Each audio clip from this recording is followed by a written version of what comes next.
शिवाजीराव सालपे अण्णा यांनी 1985 साली युवक्रांती ज्यावेळी स्थापना केली, त्याचा मूलभूत त्यामध्ये जी संघटक जी होती, ज्यावेळी जी संस्थापक किंवा ज्यावेळी ती फाउंडेशन मेंबर होती, हे सर्वसामान्य कष्टकरी शेतकरी वर्गातली लोक होती, सर्वसामान्य मोलमजूर करणारी लोक होती. त्यामुळे त्या लोकांचा आणि ह्या आलिशांचा कुठंच काही संबंध नाही.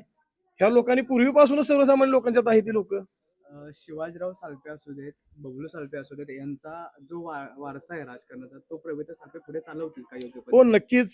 स्वर्गीय सालपे अण्णांच्या निधनानंतर वहिनींनी पूर्णपणे आपलं दुःख बाजूला ठेवून या ठिकाणी खरोखरच वडगावच्या सर्वसामान्य जनतेला आपल्या मनामध्ये स्थान देऊन या ठिकाणी अण्णांचं जे अधुरं स्वप्न होतं, अण्णा ऐनवेळी निघून गेले ना, त्यानंतर खरोखर जे सर्वसामान्य जनतेला जी मायाने उपद्यायचं जे काम असते किंवा जी खरोखरच सर्वसामान्य आपल्या कार्यकर्त्यांना एकजुटीने ठेवण्याचं काम खरोखरच एक महिला म्हणून त्यांनी अतिशय प्रभावीपणे पार पडले आणि खरोखर मला त्यांचा आदर आहे.